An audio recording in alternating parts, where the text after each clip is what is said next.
సూర్యోదయం పూర్తిగా కాకముందే ఆ ఆఫీస్ గేటు తెరుచుకుంది. వాచ్మెన్గా డ్యూటీ చేస్తున్న రమేష్ ఖాకీ యూనిఫామ్ సరిచేసుకుంటూ లోపలికి వస్తున్న వాళ్ళను గమనిస్తున్నాడు. ఒకప్పుడు అదే ఆఫీసులో అతను సాఫ్ట్వేర్ ఇంజనీర్గా పనిచేసాడనేది ఎవరికీ తెలియదు. తెలుసుకోవాలన్న ఆసక్తి కూడా ఎవరికీ లేదు. ఇంతలో ఒక కారు గేటు దగ్గర ఆగింది. డోరు తెరుచుకుంది. లోపల నుంచి కిందకి దిగింది అనిత.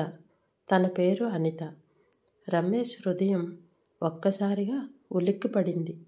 చేతిలో ఉన్న రిజిస్టర్ జారి కింద పడింది.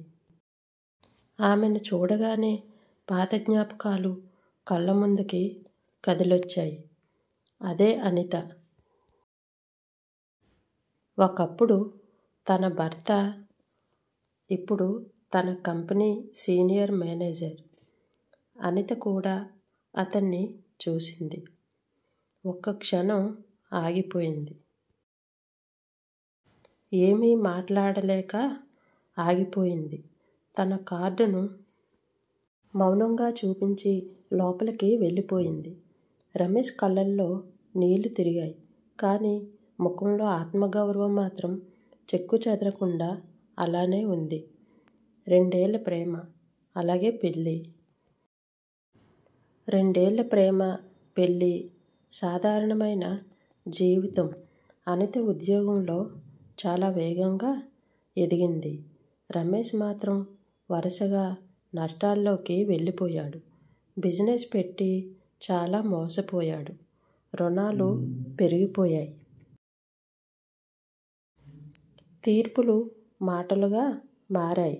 మాటలు ఎదురుదెబ్బలయ్యాయి. ఎదురుదెబ్బలు విడాకుల వరకు అయ్యాయి.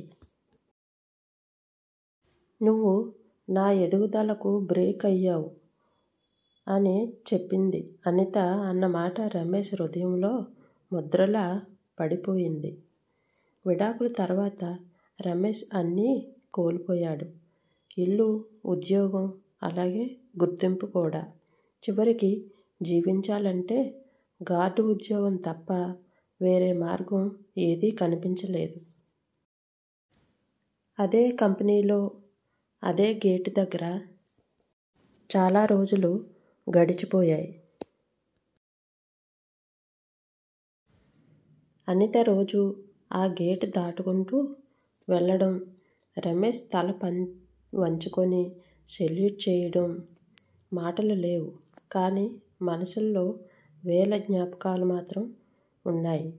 ఒకరోజు ఆఫీసులో భారీ షార్ట్ సర్క్యూట్ అయ్యింది. పొగలు, మంటలు చెలరేగాయి. ఆఫీసులో భారీ షార్ట్ సర్క్యూట్ అయ్యింది. పొగలు, మంటలు పైకి ఎగిసిపడ్డాయి. అనిత ఆఫీసులోనే చిక్కుకుపోయింది. ఆమె బయటకు రాలేదని తెలిసిన క్షణమే రమేష్ పరిగెత్తాడు. వాచ్మెన్ అన్న గుర్తింపేమీ అతన్ని ఆపలేదు. మంటల్లోకి నేరుగా దూకేశాడు. అనిత చేతిని పట్టుకుని బయటకు తీసుకొచ్చాడు. తానే స్పృహ కోల్పోయాడు.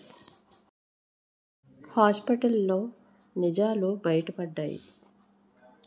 రమేష్కు స్పృహ వచ్చింది. అతని ముందు అనిత కూర్చొని ఉంది. కళ్ళల్లో నీళ్లు తిరిగాయి ఆమెకు. ఆమె మనసులో మాత్రం పతనం మొదలయ్యింది. అప్పుడు అతనితో ఇలా చెప్పింది. నువ్వింకా నన్ను ద్వేషిస్తావనుకున్నా అంది. రమేష్ చిరునవ్వు నవ్వుకున్నాడు. నన్ను వదిలిన రోజు నుంచి నిన్ను ద్వేషించడం మానేశాను. అప్పుడే అర్థమైంది. నువ్వు ఎదగాల్సింది, నేను దిగాల్సింది.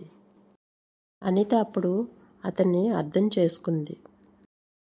అనిత అప్పుడు నిజం అర్థం చేసుకుంది. తన ఎదుగుదలలో అతని త్యాగం ఎంత పెద్దదో, అలాగే తన అహంకారం ఎంత చిన్నదో అని తెలిసొచ్చింది. వీరికి ఆఖరిగా విధి ఒక అవకాశం కల్పించింది. కొన్ని రోజుల తర్వాత సంస్థ యాజమాన్యం ప్రత్యేకంగా రమేష్ను పిలిపించింది. మీ అర్హతలు మాకు తెలిసాయి. మీరు మళ్ళీ ఇంజనీర్గా జాయిన్ అవ్వండి ప్రమోషన్తో అని చెప్పారు. రమేష్ కళ్ళల్లో ఆశ మళ్ళీ వెలిగింది. అనిత అతని దగ్గరకు వచ్చి మెల్లగా ఇలా అడిగింది. ఈసారి మన కథను మళ్ళీ కొత్తగా మొదలు పెడదామా అని చెప్పింది. రమేష్ ఒక్క క్షణం కూడా ఆలోచించి ఇలా అన్నాడు. ఈసారి మన మధ్య ఎత్తులు అలాగే దిగులు ఉండకూడదు. ఇద్దరం సమానంగా ముందుకు నడవాలి అని చెప్పాడు.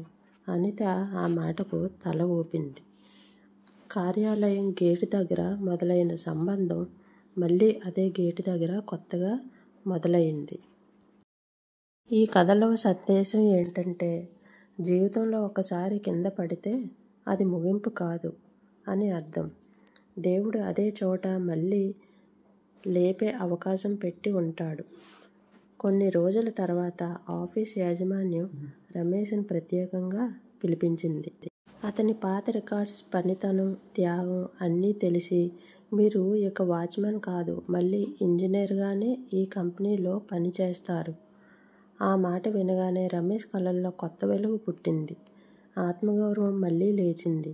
చెదిరిపోయిన జీవితం మళ్ళీ నిలబడింది.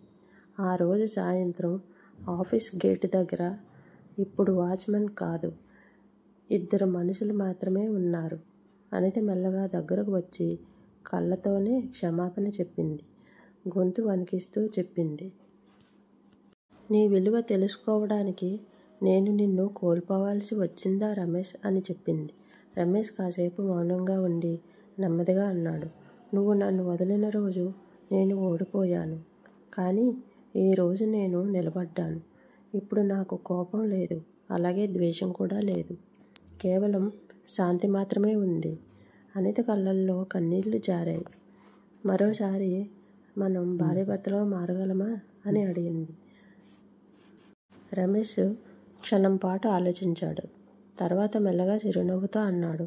ఈసారి మనం భార్యాభర్తలు కాదు, ముందుగా మనుషులుగా కలిసి నడుద్దాం. ఆ మాటలో అనిత హృదయం నిండిపోయింది. ఆఫీస్ గేట్ తెరుచుకుంది. ఒకప్పుడు విడాకులతో ముగిసిన కథ ఈరోజు ఆత్మగౌరవంతో కొత్తగా మొదలైంది. ఈ కథ ఇంతటితో సమాప్తం. ఈ కథ కనుక మీకు నచ్చినట్లయితే కనుక, అలాగే నా ఛానల్కు ఫస్ట్ టైం వచ్చినట్లయితే కనుక నా ఛానల్ లైక్ చేయండి, షేర్ చేయండి, అలాగే సబ్స్క్రైబ్ కూడా చేయండి. లైక్ చేయటం మాత్రం మర్చిపోకండి. మీరు లైక్ చేయటం వల్ల ఈ వీడియో ఇంకొంతమందికి రికమెండ్ అవుతుంది.